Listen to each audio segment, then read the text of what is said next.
okay. Mga bay, nagkukwentuhan kami dito. Nako, mga bay, maganda itong pag-uusapan natin. Mahilig ba kayo sa mga kwento? Lalo na yung mga once upon a time. Mamaya pag-uusapan natin yan. Actually, ang kasama natin ngayon ay husband and wife team. Biglang ginanan. Isang illustrator at isang writer ang kasama natin. Pakilala muna natin, ladies first, si Miss Faye Chelabian. Great morning! Good morning! At saka si Arya. Kumusta na? Hello, good morning po, Awi Julie. Oo. Natutuwa kami dahil nandito kayo. Unang-una na, ang illustrator sa inyo ay Ako sino po. talaga ikaw? Ako po, illustrator. Talagang mahusay ka bang magdodrawing? Mahusay. Oh well, takes practice din po. Talaga? Paano mo nalaman na talagang ito pala ang gusto kong maging? Ay, mahabang journey po yun. Pero bata pa lang po ako, mahilig na po ako mag-drawing. Hindi lang po pag-drawing, pati yung ibang disciplines ng arts, in-explore ko. Pero for the past decade kasi, napalad po akong magtrabaho sa publishing company and they discovered yung passion ko for drawing. And ever since, I've been drawing as a freelancer Talaga? in books. Oo. Ayan. Pero ano yung mga karaniwan na pinaka-subject mo kapag ka gumuguhit ka noon? Up till now po, humans po ang dinadrawing ko. Pero ano siya, cartoon. Kasi nga, usually it's for children. Children's books. Tapos lately, I've shifted to comics. Ayan. Ayun. O nga pala, ang comics minsan parang nakalimutan. No? Dahil sa pagpasok ng mga makabagong teknolohiya na ito. Pero hindi dapat Puntahan muna natin si Arya. Alam mo, Arya, akala ko, girl. Ayun din po akala ng iba. How long have you been doing itong pagiging? Yung love ko for stories at saka yung mga literature natin, mga folklores, ever since bata pa rin po ako ganun. Kasi yung naalala ko pa yung mother ko, yun ang pampatulog niya sa akin yung mga bedtime stories. So yun yung kinalakihan ko. Tapos nung pagdating ko ng college, natuto akong gumawa ng mga stories, my own. And yung gumawa ng sarili mga fiction, ganyan. Ay, ganon. Yan. Kasi natatandaan nyo ba yung mga ang alamat ng pinya? Yung mga ganon. Yes, Yan din ba ngayon ang parang ganon? Yung comics na ginawa namin, actually, yun din po yung namin, inspiration namin, yung mga alamat-alamat natin, pero binigyan namin ng kakaibang twist. Mga bay, alam nyo ba ang ibig sabihin ng mai?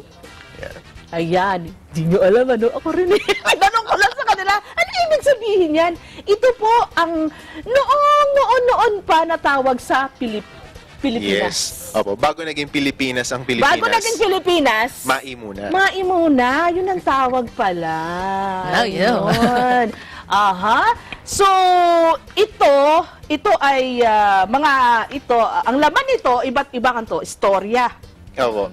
Actually, series po siya. So, yung bawat book, connected siya sa isa't isa. Pero bawat book niya, may sarili siyang story na pinag-uusapan or topic. Like, for example, ito pong book 3 na to, Si Malakas at Si Maganda.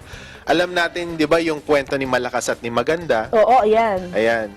Pero dito, parang yung story bago nag-start yung Malakas at Si Maganda.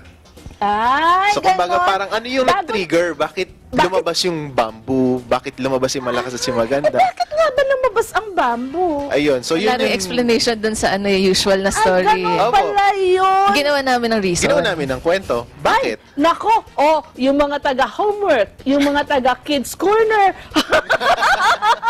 Ito pala sila. Ang ganda kaya, yung mga, ako, gusto kong binabasa, pinapanood, yung mga ganun Ayan, ayan. So, kailan kayo nag-start, Bale? Kailan nag-start ang Mai? Actually, last year lang po yan Really? Yes po. Nung September lang siya actually na-launch at na-print out, na-publish. And so very very new pa siya in the market pero available na rin siya in every bookstore. Paano kayo kumukuha? Saan niyo nakukuha yung inyong mga ideya at anong inspirasyon? Sige nga. Sobrang extensive na research po ang kailangan. Oo. Kasi you want the story na maging maging as genuine as possible and educational, thought-provoking, yung mga ganon. Ayaw mo naman na maglalabas ka ng story at tapos sasabihin nung nagbasa, sabaw. Walang laman. Walang laman yung kwento. Alam ko na yan. Yung mga ganon, Yes, di ba? yes po. Oo, ikaw naman. Ayun, at saka meron kasi kaming desire na yung ma-encourage yung itong generation ngayon na matutunan din nila yung culture natin before. Ngayon kasi masyado tayong westernized, masyadong Japanese, ganyan. We want a Filipino material talaga to influence Filipinos. So, ginawa namin ang MAI using yung mga alamat, yung mga Filipino folklore, and incorporating Filipino values. Tapos, appealing siya to today's generation kasi manga siya. Pero, alam niyo mga abay, hindi, sabi nga, napakatinding pananaliksik ang kanilang ginagawa. Yes. Pero merong gumagabay sa inyo, syempre. Yes po, yes. Yung mga Arya. editors. Yung mga editors. Yes. At syempre, nagtatanong din kayo sa Yes, mga... may mga sources din. Especially may mga, right now, may mga contacts kami with mga ethnic tribes. Sila din nagbibigay sa amin ng mga inputs na ito talaga yung practice dito, ganito yung culture. Para pagka nilagay mo sa libro, mas genuine, mas realistic. Oo. Talaga bang hindi colored to? Mahal po kasi pag colored. Black and white talaga. Syempre, noon na storya. Aray ko, biglang ginanon no? The reason behind for that is we want to make the books really available for students. Yes. Kasi yun ang gusto namin ma-reach out eh.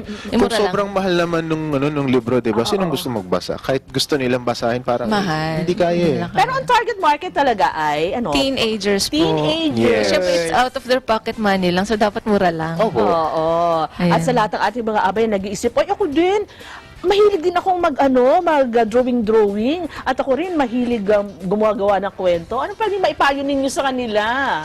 Well, sundan niyo po kami sa sa Facebook kasi we also give out mga tips paano ba mag-drawing, paano yung mga tamang angulo, paano i-measure yung katawan para maging proportionate siya. Si Faye mas madalas magbigay ng mga tips on that one. Doon sa social media account ko po, once in a while, nagpo-post ako meron akong tip Tuesdays eh. So, parang nag-give out ako ng tip for those who Bigyan want mo to naman kami write ng in. isang tip mo. Sige, para sa ating mga kataong bahay. Well, if you want to know how to draw manga, you read a lot of manga, parang ganon. Para makita mo yung style, you observe yung Ano yan, mga yung manga, drawings. hindi yan yung prutas, Hindi po. Yung Hindi po yung Japanese. nilalagyan ng bagoong Kunyari. Tapos, another thing is, you observe a lot of people if you want to draw humans, ganyan. So, observation po. Both in writing at saka illustrating. Oo. In writing, meron tayong basic lang naman na structure when you create a story. You always start with yung balance, which is ano yung normal situation nung story mo, and then you introduce the problem, tapos akit na ng climax, and then maggagawa ka ng solution.